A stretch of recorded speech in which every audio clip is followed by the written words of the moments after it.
Hey guys, Sausage here. What are the only two things guaranteed in life? Sugar and spice? No, maybe rainbows and puppies? No, that's not it either. Oh, that's right. It's Death and Taxes. Developed by Placeholder Gameworks, Death and Taxes was released on February 20th, 2020, with recent and all reviews sitting at an 85% and 87% respectively. Currently, I have 18 hours of time played while having unlocked 39 of the 60 achievements. The game starts with you waking up in an office of a character named Fate. You are informed that you are named Grim and given a batch/employee number. Your only purpose is to sit at a desk and choose who lives and who dies. You do this by having a set of profiles slide across your desk each morning, giving you a summary of random people, and based on these summaries as well as special instructions given to you by your boss, Fate, you are then free to select which people live and die. So, in short, you are the, or a, Grim Reaper, in the most bureaucratic sense possible. No scythes here, just paper, a marker, and a fax machine. While the story isn't too deep, it is strangely unique, hilarious, and thought-provoking. Not only are you a mythological creature turned paper pusher, but as you play, you get to read profiles that are quite comical. Not to mention, you can choose to read the news on your phone the next day if you want about the outcome of some of the people that you choose to let live or die. As you progress, things start coming off the rails slowly but surely. As a new employee, you are monitored by your boss, Fate, during your 1-month probation period, but as you play, you are forced to make choices, and these choices affect the outcome of the story at the end of the game. I have played this game 5 times and have only discovered 7 of the 14 endings, however you can achieve multiple endings in one playthrough. The gameplay is pretty simple and laid back, though choices do matter, so you'll need to be vigilant when choosing which people to let live and die.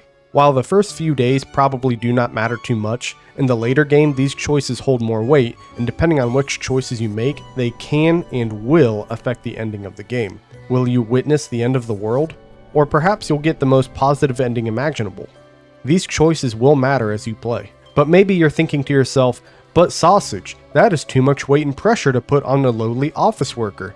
What if I choose the wrong person? How do I know which people to choose? Well, you're in luck. After each day of calling humanity, you can travel down to the basement and meet with a shop owner named Mortimer. Mortimer is a pirate who is selling all of the treasures he has plundered over the years. Some of these items are purely cosmetic, as you can change your appearance before or after work each day, but also he sells items that can help you while at your desk. One item you can purchase is a coin you can flip to help you decide on what choices to make. Another is a radio that just plays different music. Or maybe you want to buy a snow globe that will show you the current status of the world, be it prosperity or ruin. After each day, you are required to go to the top floor of the building and meet with your boss, Fate. While the conversations are always comical and even thought-provoking at times, I am not entirely sure if they have any effect on the story or the outcome of the endings of the game. They might, but they're not nearly as effective as the actual profiles you choose from each day. On the weekends, the office has a bar just above the basement that you can frequent and talk to other characters. Again, I am not sure if they have any actual outcome on the story, but rather they mainly act as a form of comedic relief as well as providing interesting dialogue to help with world building. As for the cosmetics I mentioned earlier, there is a dressing room beside your bedroom in the office tower that allows you to change your suit or robe, your head, and your headwear. While you don't ever get to really see your character anywhere else besides in this one little mechanic, it is fun and goofy to play around with for a minute. Once you complete the game, you are presented with 2 options. You can either end the game completely, or you can activate a New Game Plus. New Game Plus starts you at the beginning, letting you replay the entire game and making new choices. However, the difference is that you get to keep all of your money you have earned as well as all of the items you have bought. This can give you a massive advantage in the beginning and middle of the game, as by using these items you can better choose which profiles to terminate depending on what outcome you want and what mood you might be in. If you're listening to all of this and thinking, a game about paperwork and making meaningful and impactful choices, where have I heard that before? That's because this game takes influence from Papers, Please, and even references the game at one point in its dialogue for any keen-eyed Easter egg hunters. Unfortunately, the only issue I really have with starting a brand new playthrough rather than a New Game Plus is that you lose whatever endings you may have already unlocked. I tried to look through my achievements to see which endings I have unlocked, and while I think I have 7 or 8 for various endings, at the end of this playthrough I only had 4, which is what leads me to believe that starting a brand new game rather than starting a new game plus will completely wipe anything you have unlocked, including endings, rather than just money and items. So, just keep that in mind when choosing between a new game and new game plus. As for the characters you interact with, each and every voice actor does an incredible job bringing them all to life. Or back to life in some of their cases. Whether it's Fate with his proper tone and well-read vocabulary, Mortimer with his strong pirate vibe, or Florian the Eradicator, who looks like a deity from ancient Egypt. Not a single character has bad voice acting, and that even goes for Lady Poddington as well. My only real complaint with the voice acting is that it almost sounds like AI. The reason for this is that the commas in the dialogue almost feel as if they're periods with how the characters read them. Rather than a quick pause, they treat it as a full stop and then continue reading. While I do not believe that these are AI voices, the cadence of the dialogue can almost feel like it is sometimes. The art is fantastic as well, but I could understand why it might not be everyone's cup of tea. Everything from the entirety of the building as you traverse it, going from Fate's office, down to the basement to visit Mortimer, maybe to the bar on the weekends, and then back to your desk the next day, all the way down to the smallest minute details, such as choosing what your Grim looks like when choosing what clothing, head, and hat you want to equip.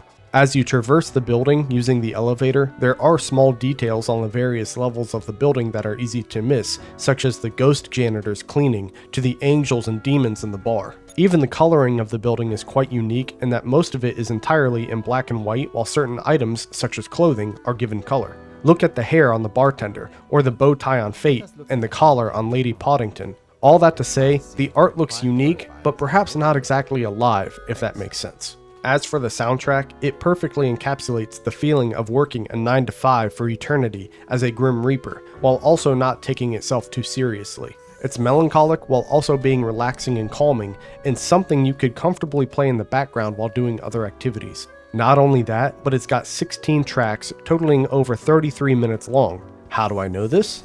Because I bought the soundtrack on sale at one point, and occasionally when the feeling hits me, I'll turn it on in the background while I am working, cooking dinner, filing taxes, or whatever I happen to be doing. As for the price, it is sitting at $13 US, not to mention another optional $5 if you want to own the soundtrack. A single run of the game will take about 3 hours, give or take. However, to anyone who enjoys games where choices matter and have alternate endings, you will get multiple playthroughs of this game.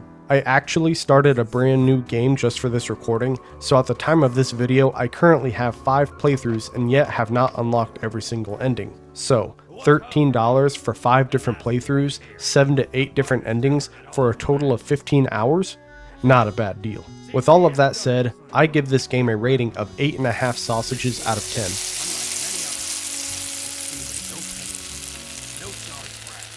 The story is unique, comical, and thought-provoking, while not taking itself too seriously or having high stakes. The gameplay is simple and laid back, while also having choices that matter and can significantly alter the trajectory of the story if you are not careful. My only real complaint about the gameplay is that if you choose to start a brand new game, then not only do the items and money you have acquired disappear, but so do the different endings you have unlocked.